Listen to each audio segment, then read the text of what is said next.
வணக்கம் மக்களே, welcome to comics. நம்ம இன்னைக்கு பார்க்க போற டாபிக் வந்து ரிட்டர்ன் ஆஃப் த நல். ஸோ நல்லனா யாருன்னு உங்களுக்கு தெரிஞ்சிருக்கும். வேணும் த லாஸ்ட் டான்ஸ் படத்துல வந்தார்ல, ப்ரோஸ் கிரெடிட்ஸ்ல அவரை பத்தி தான் இந்த வீடியோல பார்க்க போறோம். வாங்க போலாம். இருட்டுல இருந்து பிறந்தவன் அவனோட நிழல்ல இருந்து ஒரு கத்தி எடுத்து ஒரு செலஸ்ட்ரியலை குத்திருக்கானா, அவன் எவ்வளோ பெரிய ஆள். அவனை பற்றி தான் இந்த கடையில் பார்க்க போகிறோம். ஓப்பனிங்லேயே நல்லா ஜெயிலில் காட்டுறாங்க, ஏதோ அடைபட்டு வச்சிருக்கிற மாதிரி. அங்கே ஒரு காவலாளி டேய் நீ தான் இருளோட அரசனா, என்ன கூண்டில் உட்காந்துருக்கிற அப்படின்னு சும்மா கேட்குறான். அவன் சும்மா கலாய்க்கிற மாதிரி, இருளோட அரசன் இங்கே பாருங்க கூண்டில் இருக்கான், அந்த மாதிரி கலாய்ச்சிக்கிட்டு இருக்கும்போது நல்லுக்கு கோவம் நல்லு இந்த கூண்டு என்ன தடுத்துருன்னு நினைக்கிற இடம் என்னோட சிம்பையாட் கிரகத்தெல்லாம் இதோட கம்பேர் பண்ணல, இது ஒரு மேஜிக் கூடார மாதிரி தான் எனக்கு தெரியும். இந்த சீன்ல நல்லு கூண்டுல இருந்து உன்னை கொன்னு உன்னோட ரத்தத்துல இருந்து இந்த யூனிவர்ஸையே நான் இருட்டாக்குவேன் அப்படின்னு சொல்லையில ஹெல்லா வந்துடுறா. ஜென்ரல் சொல்றா, நம்ம தான் அவனை பிடிச்சிட்டோமே. ஹெல்லா நம்ம கெஸ்ட் கிட்ட நான் தனியா பேசுறேன். ஹெல்லா நக்கல் பண்ண இல்ல நல்லு வெளியே வந்தனா உன் நெஞ்சை கிழிச்சிடுவேன். ஜென்ரல் அவன் ரொம்ப ஆபத்தானவன் சொல்லி ஹெல்லா கிட்ட சொல்லல. ஹெல்லா இதை போய் காட்ஸ் கிட்ட சொல்லு அப்படின்னு எல்லா நல்லோட கையை உடைச்சிட்டு ஜென்ரல் கிட்ட, நம்ம கெஸ்ட்டை பத்தி உனக்கு என்ன தெரியும்? ஜென்ரல் அவன் வாய்ட், அவனை நல்லு உங்க எல்லாரையும் நான் கதற கதற துடிக்க துடிக்க கொல்லுவேன் அப்படின்னு சொல்றான். எல்லாம் சொல்றான் நல்லு கிங் இன் பிளாக்கு. ஆனா அவன் எட்டி பிராக்குன்னு ஒரு ஹியூமன் கிட்ட தோத்தான். நல்லு தான் வாய்டு. வாய்டு தான் இந்த உலகத்தோட பேலன்ஸை மெயின்டைன் பண்ணுது. ஹெல்லா இங்க யாருமே கிங் இன் பிளாக் இல்லைன்னா அப்ப நீ தான் கிங் இன் பிளாக் நல் அப்படின்னு சொல்றா. ஏன்னா நீ தான் கிரேட்டஸ்ட் ஆஃப் நோபடி ஆல், நீ ஒரு வாய். நல்லு ரொம்ப வீக்கா இங்க என்கிட்ட மாட்டிக்கிட்டான். ஒரு வாய்டு சொல்றா, ஆஸ்கார்டியன்ஸினோட ட்ராப்ல இருந்து தப்பிக்க தெரியும், ஆனா மிட்கார்ட்ஸ் அதை பண்ண மாட்டாங்க. ஏன் நல்லு கூட அவனோட விதினால இங்க மாட்டிக்கிட்டு இருக்கான், ஆனா அவனோட சக்தி திரும்பி வருது என் கிட்ட. வெயிட், இல்லை இல்லை வேணாம் விட்டுரு. நல்லுக்கா ஒரு பவர் போட்டோன்னே வலிக்குது என்னை விட்டுரு அப்படின்னு நல்லு கதிரையில் அவளுக்கு ரொம்ப சந்தோஷமா அப்படின்னு இருக்கும்போது நல்லு கீழே விழுந்து ரத்தத்தோட மிதந்து கிடக்குறான்.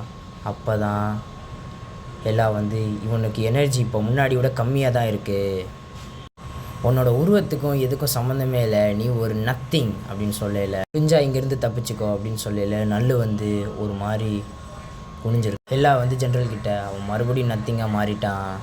பிகேன் நல்லு சோகமா நத்திங் அப்படின்னா நான் நத்திங் நத்திங். இந்த ஆஸ்கார்டியன்ஸுக்கு நம்ம ப்ரூவ் பண்ண வேண்டிய நேரம் வந்துருச்சு, நான் ஒரு கிரேட்டஸ்ட் நத்திங் அப்படி. இதை ப்ரூவ் பண்ணியே ஆகணும். அப்போதான் முன்னாடி ஒரு காடு எங்க எம்டியா இருக்கு கூண்டு, கூண்டு எம்டியா இருக்கு, எங்க அவன் காணாம் அப்படின்னு அவன் தேடையில அவன் சொல்றான், இந்த பார்லர் இந்த வித்தெல்லாம் என்கிட்ட காட்டாது, அதெல்லாம் வேலையே ஆகாது அப்படின்னு சொல்லி ஈட்டி எடுத்து உள்ள விடுறான்.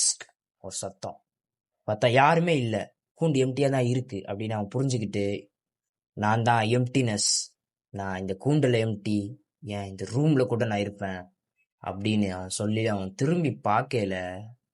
ஒரு பின்னாடி நல்ல அப்படியே காட்டுற மாதிரி நிக்கிறான்.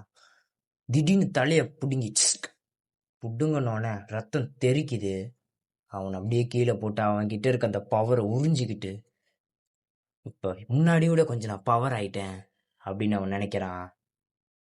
அங்கிருந்து கிளம்பி மரணம் என்பது ஒரு வாய்டு, அந்த வாய்டே நான் தான் அப்படின்னு சொல்லிட்டு அவன் தலையை கீழே போட்டு, இப்ப நான் எங்க போறேன் அப்படின்னு சொல்லல.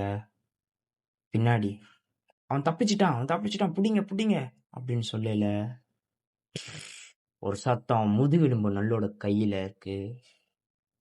அப்புறம் சீக்கிரம் வாங்க என் செல்லங்களா அப்படின்னு சொல்லி அவன் பவர் எடுத்துக்கிறான்.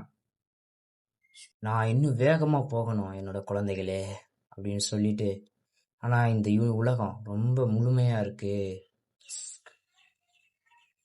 இப்படி உயிர்களும் ஒன்னா பிணைக்கப்பட்டு இருக்கு, ஆனா நான் இன்னும் வீக்கா தான் இருக்கேன், ஸ்டில் வீக் அப்படின்னு சொல்றான். ஒரு மிஷினை காட்டி எங்க எங்க எங்க கிளம்புறோம் அப்படின்னு சொல்லல. எனக்கு ரொம்ப அசிங்கமா இருக்கு, எனக்கு இன்னும் பவர் வேணும், நான் என்னோட கிரகத்துக்கு கிளம்புறேன்னு சொல்லி இப்ப நான் கிளம்புறேன். ஆனா எப்படி நான் என்னோட பவரை நான் எடுத்துப்பேன், பட் எப்படி எப்படி நீ தப்பிச்சிருன்னு தெரியும் நாள் அப்படின்னு எல்லாம் சொல்லல. ஜென்ரல் கிட்ட ஜென்ரல் இந்த விளையாட்டை ஏன் விளையாடுனீங்க, இதனால என்ன பயன் அப்படின்னு ஜென்ரல் கேட்கல. மறுபடியும் ஜென்ரல் நல்லோட பவர் இன்னும் நிறைய இருக்கு, அதை நம்ம எடுக்கணும் அப்படின்னு சொல்லல. எல்லாம் இல்ல நல்லோட பவரை நான் தான் எடுக்கணும்னு நினைச்சேன். ஆனா அவனை மேஜிக்கால பொசஸ் பண்ண முடியல. அவனோட பவரை நல்லா ஃபோர்ஸ்ஃபுல்லா எடுக்க முடியல. ஆனா எனக்கு இன்னொரு வழி இருக்கு. ஒருத்தன் இருக்கான். அவன் என்னோட வெற்றியை தீர்மானிப்பான். அவனை நான் இப்ப கூப்பிட வேண்டிய நேரம் வந்துருச்சு. வா, இது நேரம். அவனை நான் கூப்பிட வேண்டிய நேரம் இது.